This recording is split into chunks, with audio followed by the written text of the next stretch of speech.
From UFOs to psychic powers and government conspiracies, history is riddled with unexplained events. You can turn back now or learn the stuff they don't want you to know. A production of iHeartRadio.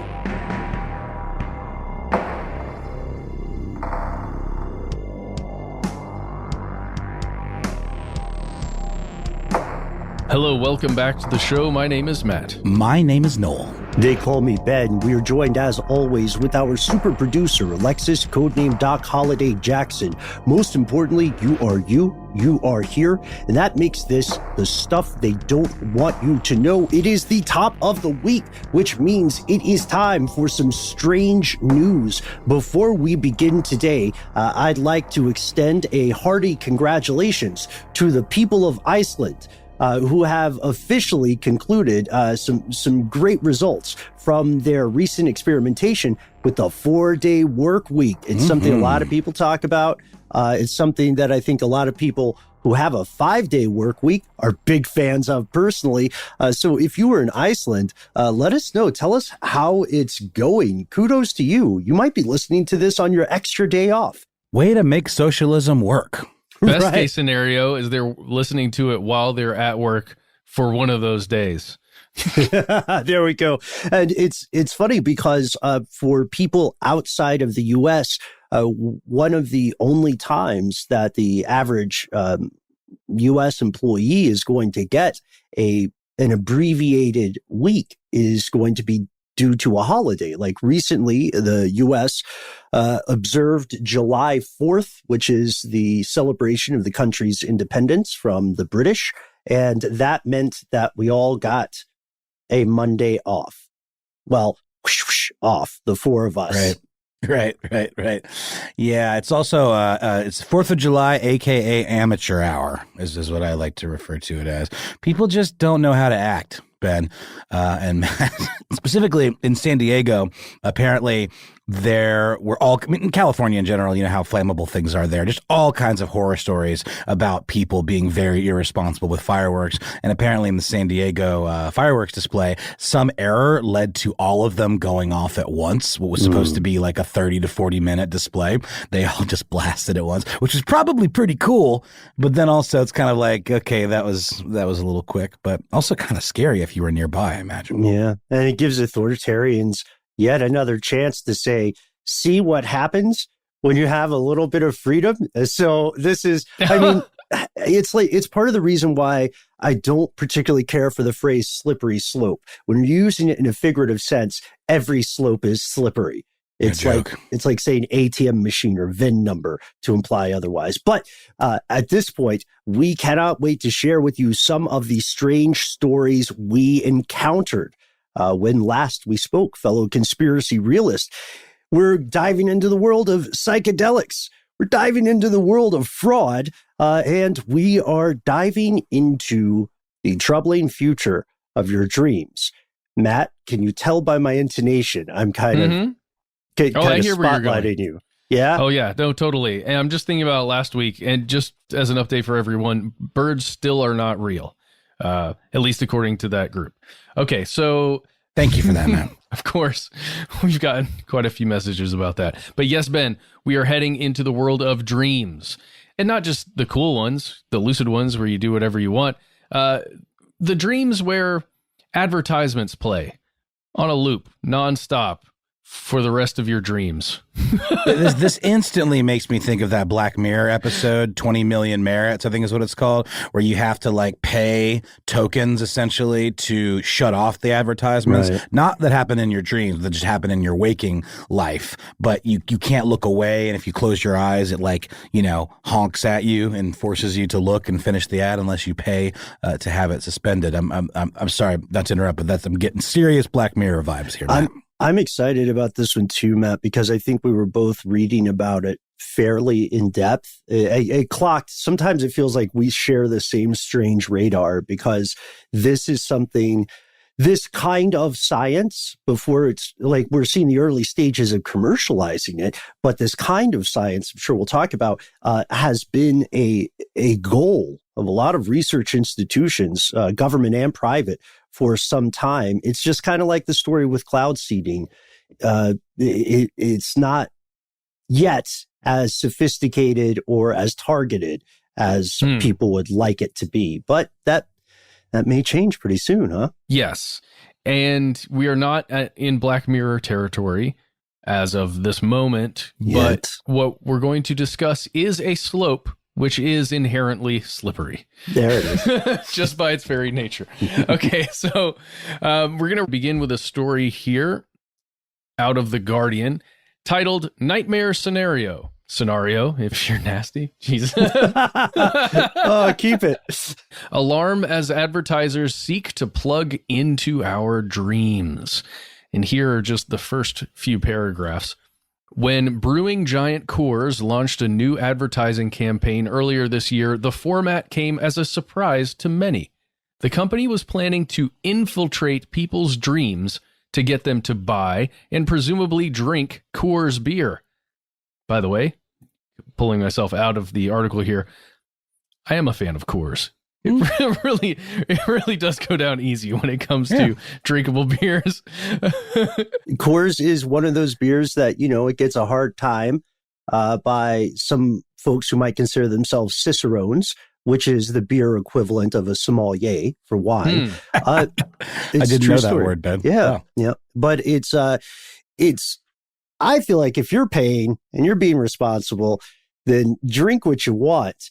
But this kind of approach seems unusual for a beer that many people do not consider top tier. They consider it like a barbecue kicking back in the backyard kind of beer. Yes, if you travel to New Jersey and hang out with my in-laws, Coors is the beer of choice. And I wonder how much of that has to do with their advertising campaigns. When I instinctively think about Coors, I think about that can with the mountains, the Rocky Mountains. Is it Tap the Rockies? Isn't that their official slogan, or what has been in the past? All I know is what the images that are conjured up when I think about Coors are very cold, very refreshing, like just from their already regular old advertising campaigns, right? Sure. But if we jump to what they're trying to do now, I'm going to go back to that article. It says, Coors encouraged people to watch a short online video before going to sleep and then play an 8-hour soundscape through the night, so while they're sleeping. And if successful, this, quote, targeted dream incubation would trigger refreshing dreams of Coors, according to the company. And okay. Well, first things first, this is something that can be real science. Yes. I'm phrasing that very diplomatically. It can certainly be real science. It's definitely weird science. Is this is like implanting subliminal messages in your mind that carry over into your dreams and sort of influence these images that you see? But in this case, it's not subliminal per se, because in that scenario, you're generally being presented with something subliminally that you have no idea that it's you're occurring, signing up right? for this. This is something you choose to do. So, in this campaign, Coors could not make you do this. You had to voluntarily watch a video, then listen to this 8-hour soundscape, as they call it.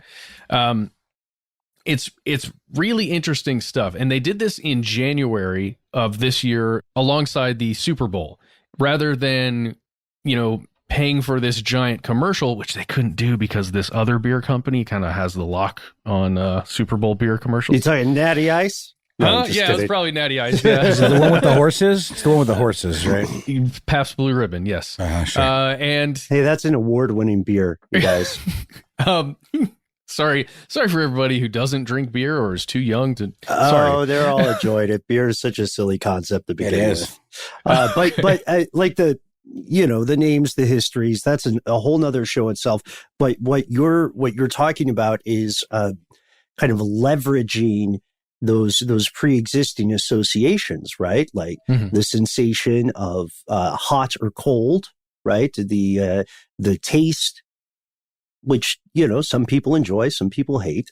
Probably the smell, right? There there are a lot of ways this could go. So, Matt, do we have access to this soundscape for clip purposes, or is this like you only got it if you signed up for the pilot kind of program? I haven't been able to find the raw files. I'm sure they exist somewhere online. I was unable to find them. You can't find the original link that was shared when this campaign was happening in January 2021, but you can, it'll just take you to the Corps, the Molson Coors website.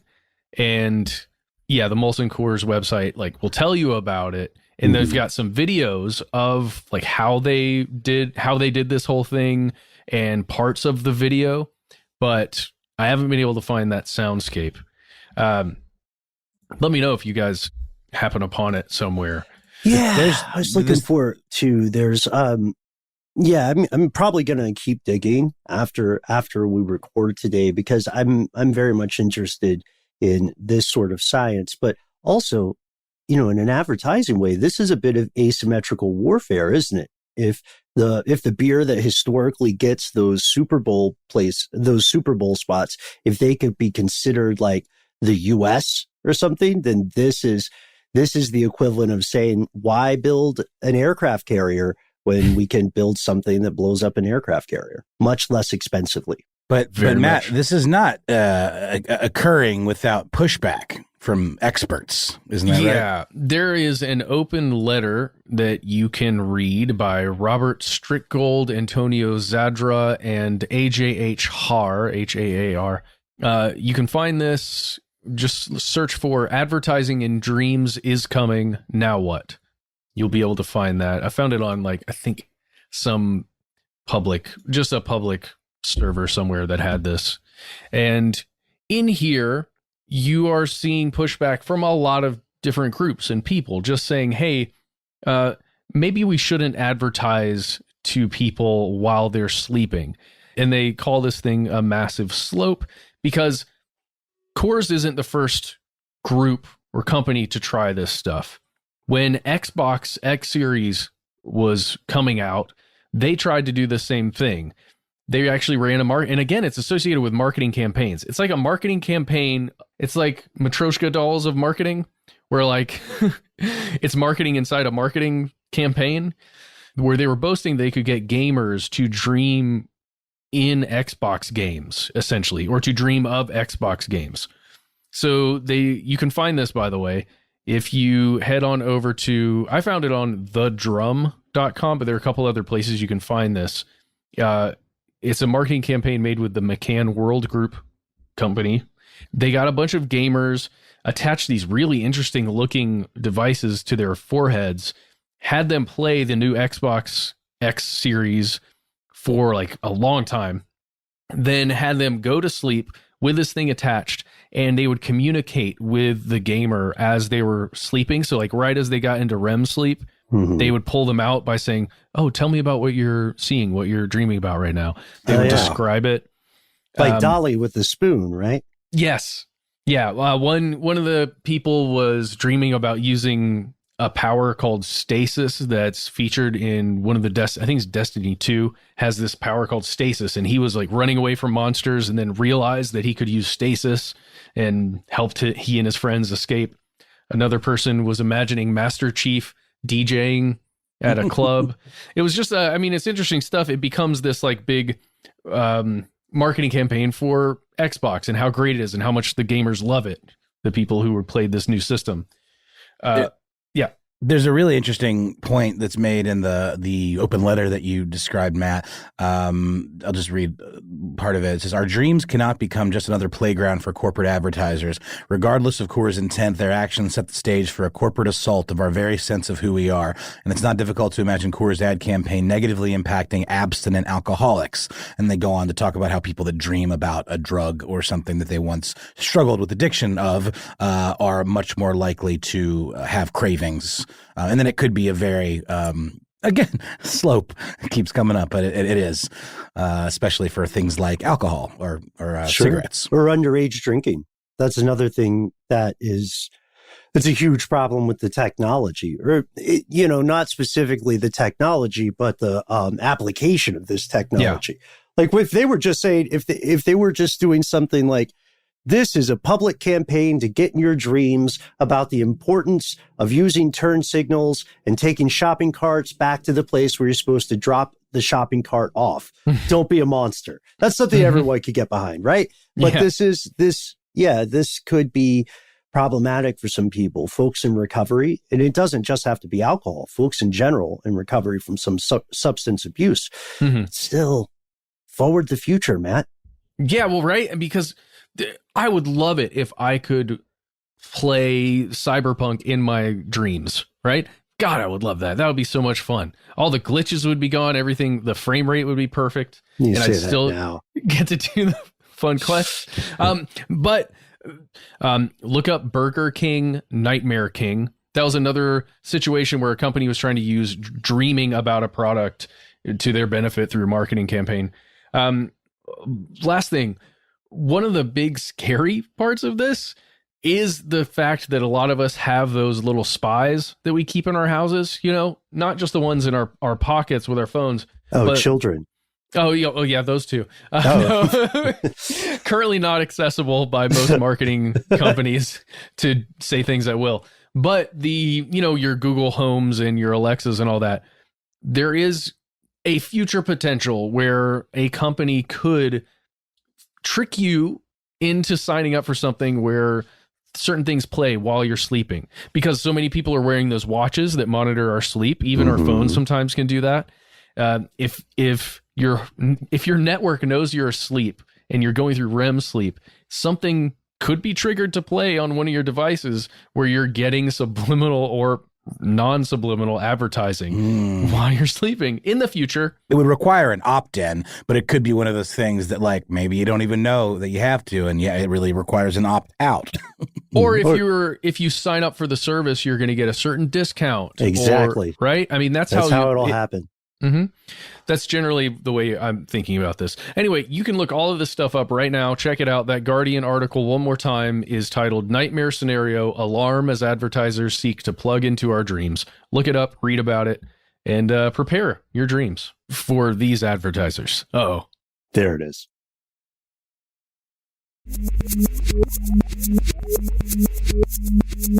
And we've returned. Matt, I want to go back to this earlier conversation we just had before the break. I strongly believe this should be a full episode. So let's see what you have to say about it, fellow conspiracy realist. In the meantime, while we're waiting for that episode, thought I would come in with some intriguing good news. It's also a story that takes place in one of the most enigmatic environments known to this species, the human mind. We know about as much about the human mind as we do about things like the bottom of the ocean, which is to say, not very much at all. So very little that you should be worried by that fact. Because the stuff the species has figured out has generally been used to manipulate groups of people rather than to better the quality of life for humanity or the quality of life for non-humans on this planet. So here's some good news about the brain. Psychedelic mushrooms. Fellow conspiracy realists, if you're a longtime listener, we love talking about this stuff. We love talking about the edges of inner and outer space, and psychedelics can take you on those journeys. They're not to be played with recreationally. This is, of course, I'm sure legal requires me to say this is not stuff they don't want you to know, saying, oh, go do mushrooms. They're cool as shit. They are very cool, but we're not legally telling you to do them. Though if someone pulled a clip of what you just said out of context, God help you. No, it's true. And we're living in an interesting age too, right, Ben? Where there's tons of new research. We're always finding out new things and new properties of these substances that lend themselves to some positive things, whether it be in mental health or, dare we say, even some weird form of evolution. That's, we've talked about this a little bit in the past. Especially the idea that there may be some role psychedelics played in the rise of what became religion, right? The precedence for that abstract sort of belief system. But the research into the hazards and the potential advantages of psychedelic use has been stymied for generations in the recent era because they were associated with hard drugs, things like crack cocaine, heroin, powerful opioids. But now that we're reaching a new era of research for psychedelics, the species is learning some fascinating things. And a lot of this research comes about due to tragic situations, due to PTSD survivors from recent conflicts. And they're trying to say, what can we do to alleviate these conditions that are preventing us from living our lives to the fullest extent? And research shows that's where so-called magic mushrooms can play a role. Here's why this is news. A recent study found that psychedelics, psilocybin specifically, doesn't just help address feelings of mental illness or feelings of anxiety, PTSD, depression, so on. They found that it actually physically changes the structure of the mammalian brain. In a very recent study that was published July 5th, 2021, researchers found that dosing mice specifically can create what they call neural adaptations. A single dose of psilocybin leads to a 10% increase in both the size and density of what are called dendritic spines. And we'd need a whole episode to get into the nuts and bolts of this. But the important part is that first, it's physically changing the brain. It's helping the brain recover in ways that are scientifically unprecedented for this kind of application. This means, and again, this is not a recommendation, your mileage may vary, but this means that if hypothetically you ingested these substances, they could heal damaged brain cells in people suffering from depression.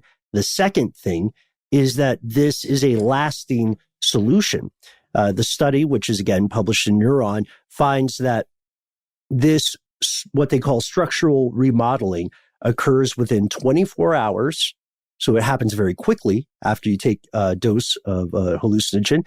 And then when the researchers went back and checked on their test subjects a month later, they found those changes remained the same. This came from researchers in California, but it's quite possibly leading a revolution in this era of research.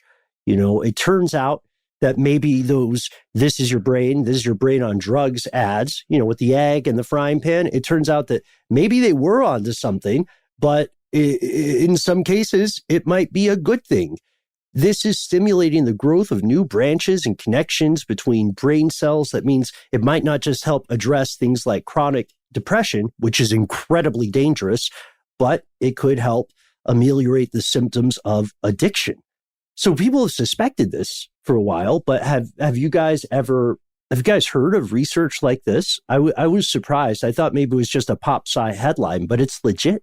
I haven't. And I honestly never even really associated the idea of things like depression or anxiety as being because of brain damage. Exactly. I don't know, that's not exactly what's being said, but I think that's in and of itself is a fascinating takeaway to consider, how little we do know about the brain and how magical these things are, for lack of a better term. I mean, that's what they're called for a reason, because they definitely do things that nothing else can. And I'm interested to see where this goes, Ben. I'll give you my unscientific remembrance of how this has been talked about with me in the past, just in conversation. I believe the concept was when someone is maybe stuck in a rut mentally when it comes to anything, specifically if you're feeling depressed, and maybe there's a track that kind of never stops playing in your mind that Sure. Like you're just kind of stuck in that one place. If this substance really can, as you said, enhance those neuroreceptors, change them a bit, and allow you to break some of the calcification that's going on there, even though the calcium is not involved. Sure. Metaphorically, I that's the way it's been spoken to me. Like, it'll help you rewire your brain. but it was always in an abstract kind of way, not in, at least from what I remember reading, never shown to actually physically change those things. Yeah, Right. let me add, like, so this is something that will be of interest, I think, to a lot of us listening along at home or in your job or in Iceland on your day off. Congratulations again.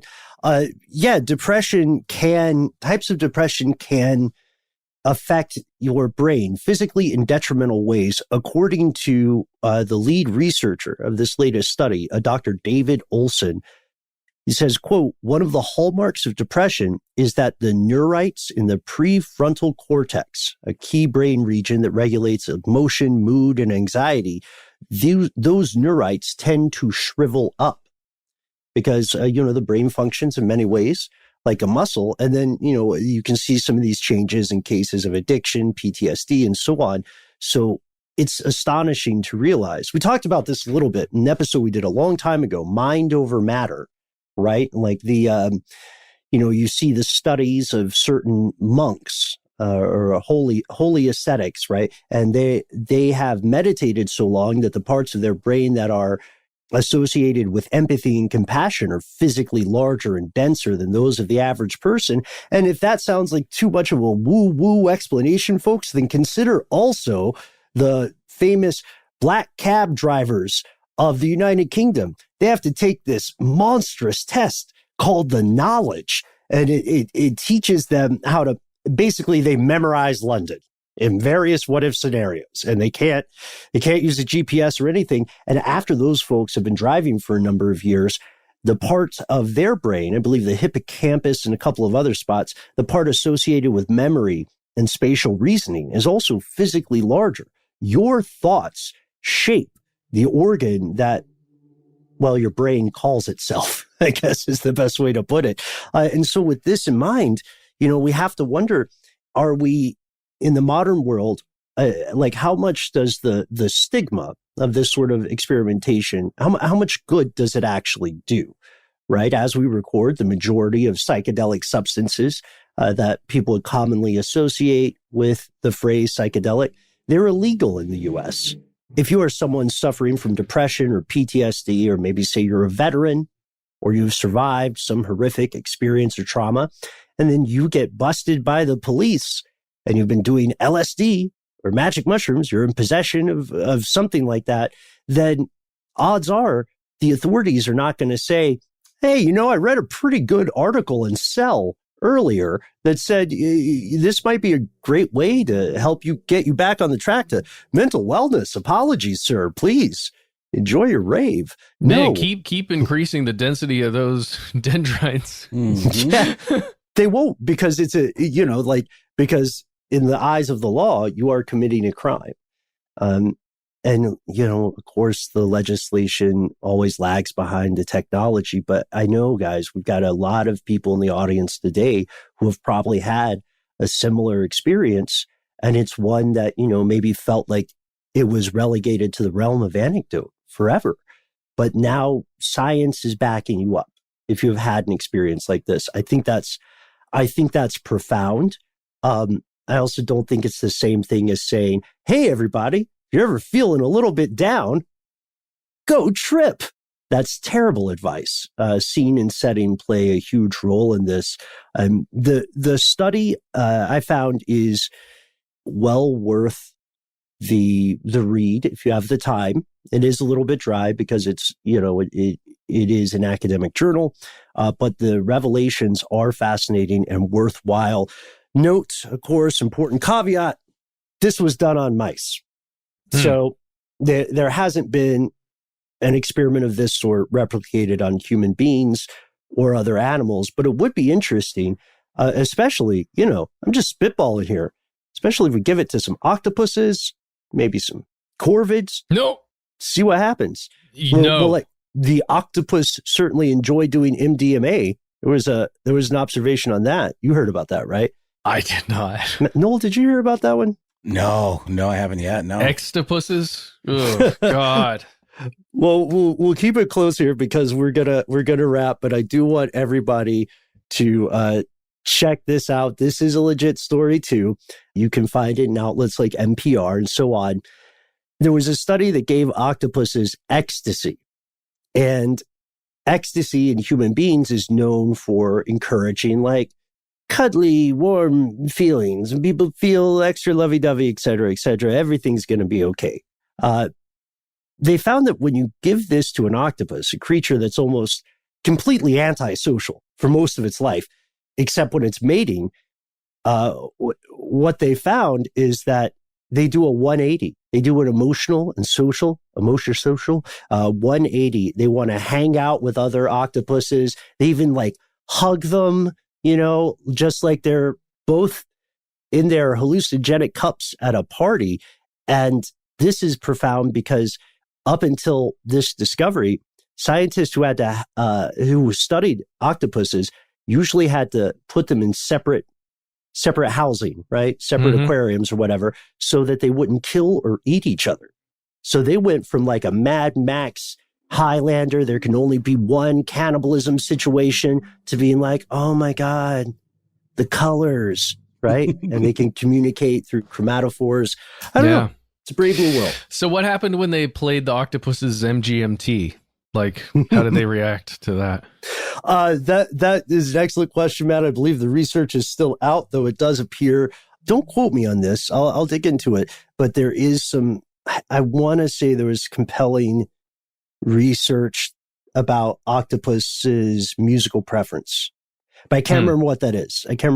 So it's probably the electric feel. That's probably what it is. It probably is. But I wanted to give, this is some good news. Forward with the future. Scientists who are working around the clock are often doing thankless jobs, but they're doing important work. Would love to hear your experiences with psychedelic mushrooms. Does this news in particular surprise you? Were you expecting experts to say that this stuff is literally healing your brain on a physical level? Let us know. 1-833-STDWYTK. You can also email us conspiracy@iHeartRadio.com. We're going to pause for a word from our sponsor, who may already be in your dreams, and we'll return with more strange news.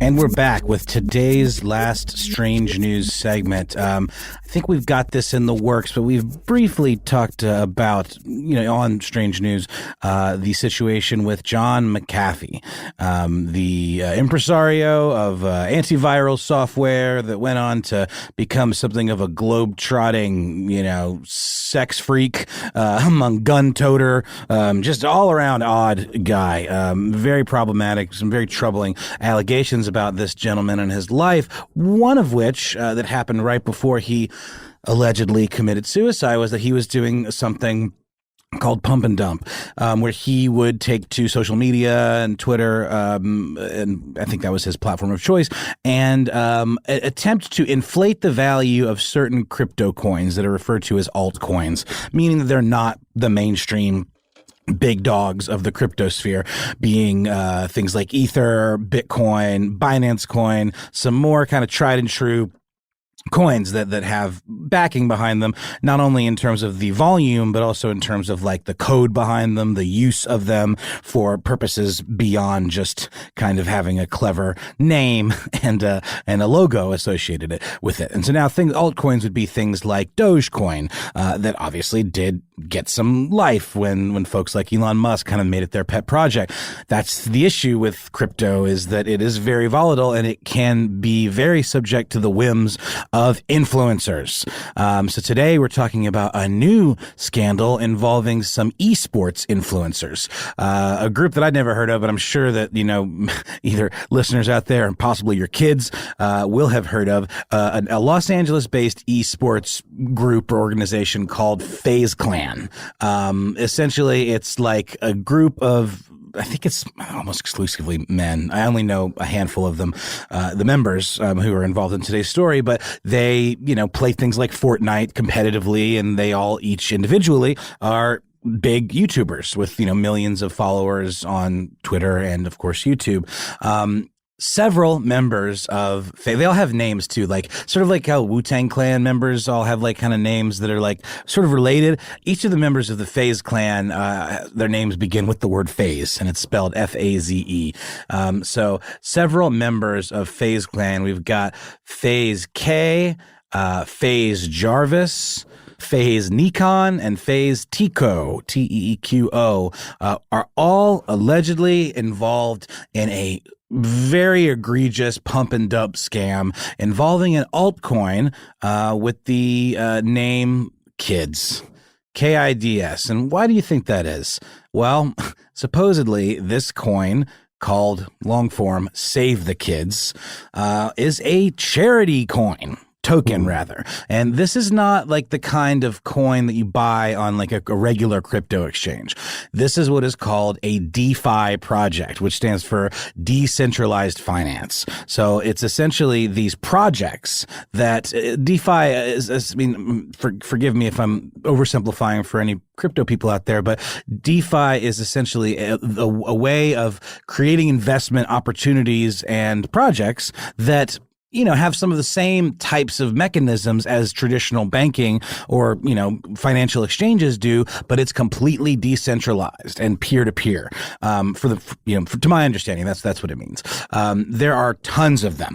And honestly, I've invested in a few very small ones, and I actually had an experience where I realized how scary and volatile these can be. But you have to be part of something called it's a very specific type of chain that uses what's called Web 3.0, I believe. So essentially it's a browser extension that allows you to link a crypto wallet to these exchanges, and then you're able to unlock various wallets and they're called pools, where you take cryptocurrency. For example, this one took place on what's called the Binance Smart Chain, which uses Binance Coin, which is one of those, kind of more tried and true ones. You can either invest the coin, convert your Binance coin to whatever token is in question. Like this one is called Kids. There's other ones, any name you can imagine, like Gunk probably exists as a DeFi token. You can stake in, just like convert it to that and then stake it in these pools, or you can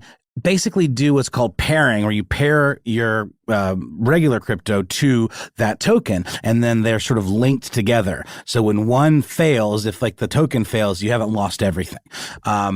It's very interesting and very complicated, but also rife for fraud, because when you go to any of these DeFi pages, there's a message that comes up that says, this could be fake, essentially. This could be absolute BS. Proceed with caution. So you really have to know what you're putting your money into and who's behind it and what the code is and what the use of it is. And even then, you could lose everything. So, Kids, this company or this organization, which no one still knows who exactly came up with this coin, but this organization called Save the Kids, which is about the most cliche sounding, charity you could possibly imagine. Everybody wants to save the kids. Everyone wants the kids to be okay. This token, there's an advertising campaign behind it with all of these FaZe Clan people, talking about how they think it's a very valid investment, and it's something that they all personally are going to hold on to, or hodl, as the crypto people say. But it turns out that most of them got their advanced tokens, which means they got it before the actual, it opened up to regular people that are investing in it, and dumped it. One in particular, one member, FaZe K, dumped almost 100% of his million plus tokens 24 hours after it was available to the public. And the research behind the story that I looked into, or that I found, that I thought was the most fantastic and very, very, very good internet sleuthing, was done by a YouTuber that goes by the moniker CoffeeZilla. I cannot recommend highly enough to check out his report on this on his YouTube channel. But the thing that's interesting about crypto is you can trace wallets. It's all public information. So he was able to literally track down the wallets that all of these YouTubers used to buy and flip these altcoins, and he was able to see a pattern, in particular with FaZe K, that he promoted the hell out of this coin, using hashtags, using all the things. And then immediately when it went live, dumped it. All but 4 of these coins. He dumped them. It's almost like keeping a memento of your crime in a weird way. So that's essentially where it stands. The most interesting part, I think, and the biggest smoking gun that CoffeeZilla uncovered, because you can also look at the provenance or the chain of custody on the token itself. There's developers that make these things, that build these things. They're pieces of code. And there are like beta versions and like 1.0 and 2.0 versions. So he was able, using the BSC scan, which is like the record for Binance Smart Chain transactions, he was able to trace the versions of this. And initially, the people behind Save the Kids said, okay, this is a total safe bet because it's rug pull proof. Rug pulling is when someone who holds an exorbitant amount of a particular token, they're referred to as whales, dumps all of their coins, usually very strategically, to manipulate the price, to their own benefit, or a handful of these whales collude in order to do that. And it's the kind of thing that, as imperfect as it is, the SEC and, the regulators of the stock exchange, there are measures in place to keep that from happening. But the folks behind Save the Kids token initially said this is unrug pullable. We have anti-whale mechanisms in place which prevent anyone from selling 0.5% in one transaction of their holdings, right, of this coin. But it turns out that at the last minute, the developer changed that. For 24 hours, changed that to 1 minute. Essentially implying that they knew it was a scam in the first place.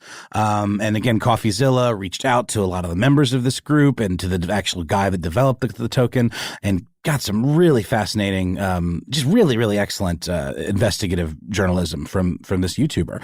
And he got the guy to admit that he was told to do that, which implies that these influencers were kind of in on it from the start. Can't say that, unequivocally, but that's certainly what it feels like. And it's, it's essentially really highlighting how gross this kind of influencer culture can be, how rife for manipulation and taking advantage of followers of these influencers there can be. And how maybe there is need for a little more regulation. Again, I'm fascinated by the whole world of crypto and the fact that it is kind of open-ended, but this seems to be a bridge too far, especially when charity's involved and you're dangling this helping out underprivileged kids. Also, the mission of the organization, super vague. Just so vague.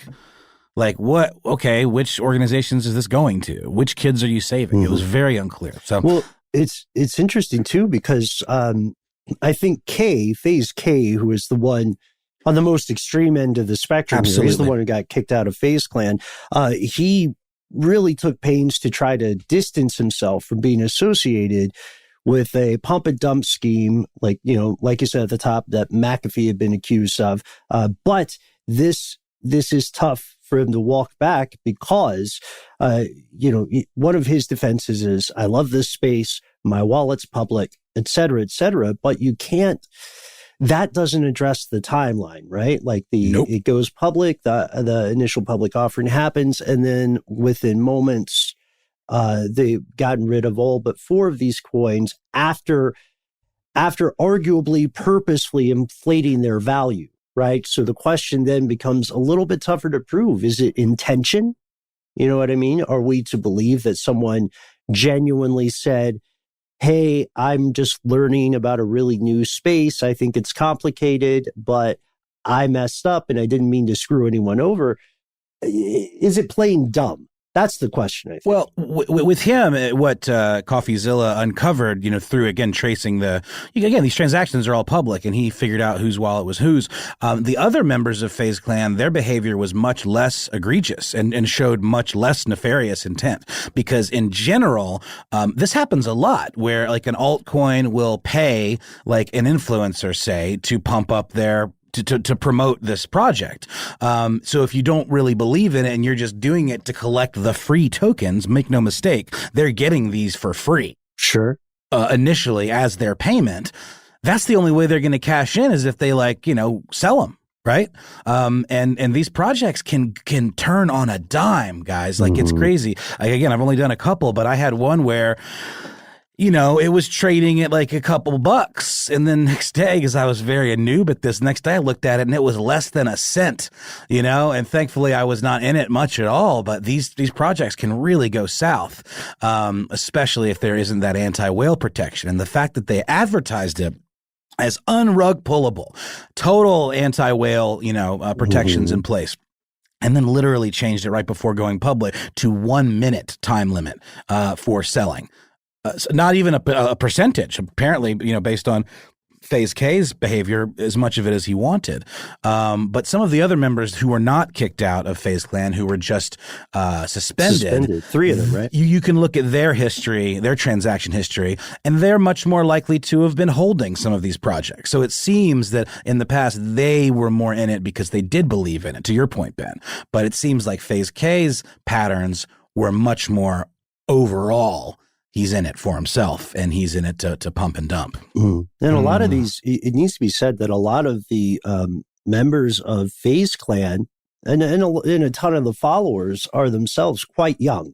You know what I mean? Exactly. And, that's why I said your kids. This is the group. This is something that I'm not in on, really. And I asked my kid if she'd heard of him, so she hadn't either, and she's pretty into the Twitch stuff. But you're absolutely right, Ben. And there's a great article that these are a lot of these dudes, by the way, are British.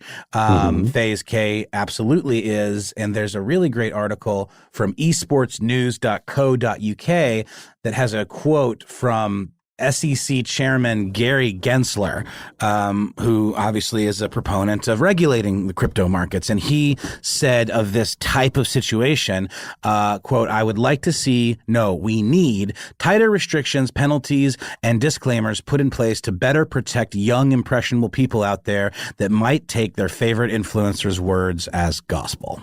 Yeah. And there's a larger context here, I would argue, which is that FaZe Clan, some people say they reached their height of relevance during the Call of Duty glory days. Sure. And what I wish was more reported in some of these stories. I realize it's an ongoing event and it's the Ouroboros of social media chatter, right? It consumes its tail eventually. But the bigger point here, at least in my opinion, I may be wrong, is that this is an example of something that many, many other groups or influencers could easily do, right? And some people get a little bit of a blindness when they see, I don't know why. I always thought the badge thing was silly, but some people get a little bit of blindness when they see someone they follow that maybe has like a blue check mark or what are the authentication things. And that person says, hey, you're a fan of mine. I really like this. I endorse that. You know what I mean? That people like this doesn't have to be restricted to the world of gaming clans. This could happen with someone who is a makeup maven. This could happen with someone who, I don't know, what do people review? There's someone who like just does chicken sandwiches. And the chicken sandwich guy is like, chicken coin, right now. Do we have any cryptocurrencies upcoming in the next couple of quarters, guys? No, we're not going to do that. Yeah, my favorite, you're right, Ben, by the way. Anyone who has sufficient enough reach could do this, right? And that's why it's been looked at so toughly at people like Elon Musk and, Mr. McAfee, because they've got that reach, interest, and money, and they just go, hey, check it out, and then they make a ton of money when they pull theirs out. What if FaZe could have got on SNL? Guys, did you know FaZe has an Atlanta clan?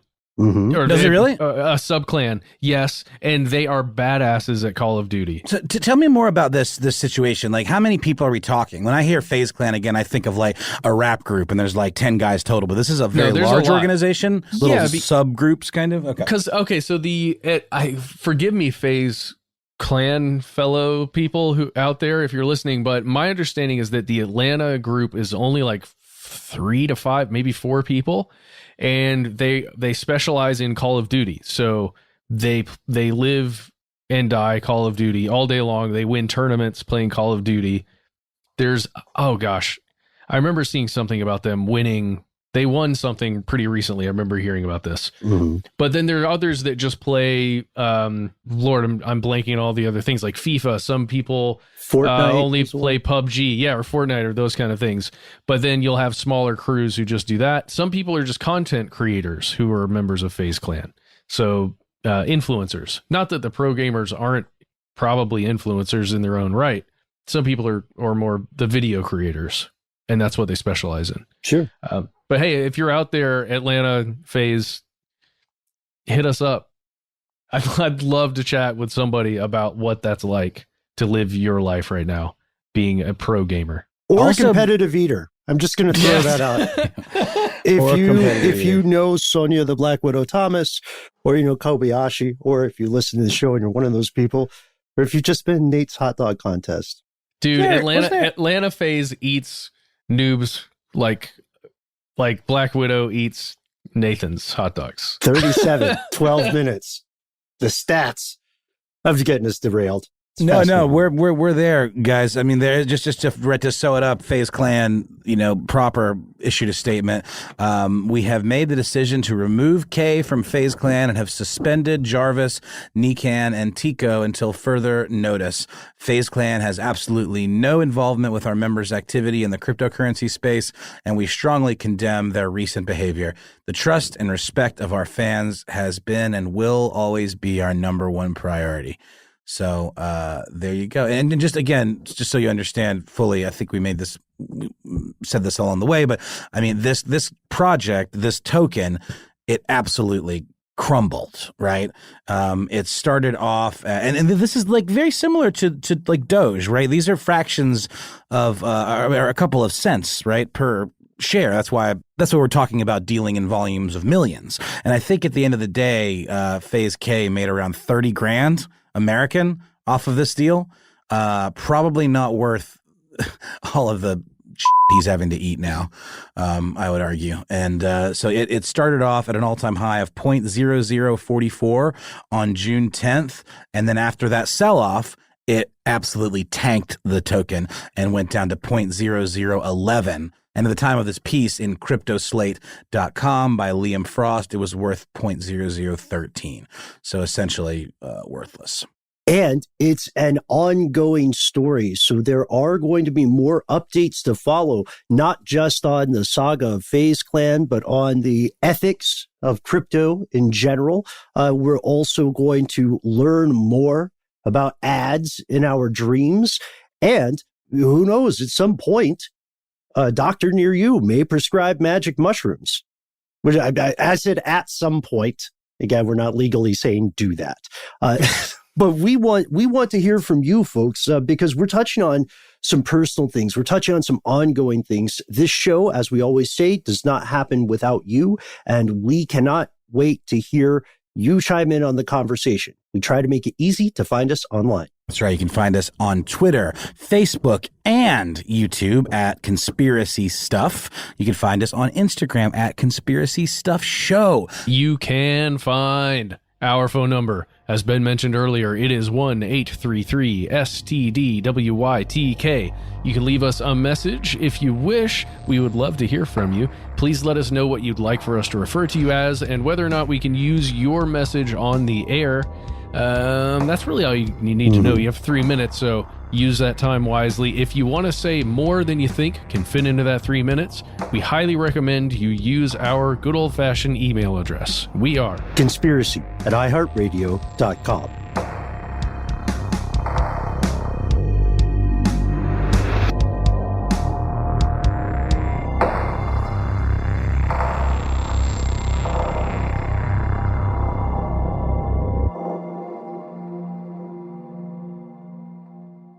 Stuff They Don't Want You to Know is a production of iHeartRadio. For more podcasts from iHeartRadio, visit the iHeartRadio app, Apple Podcasts, or wherever you listen to your favorite shows.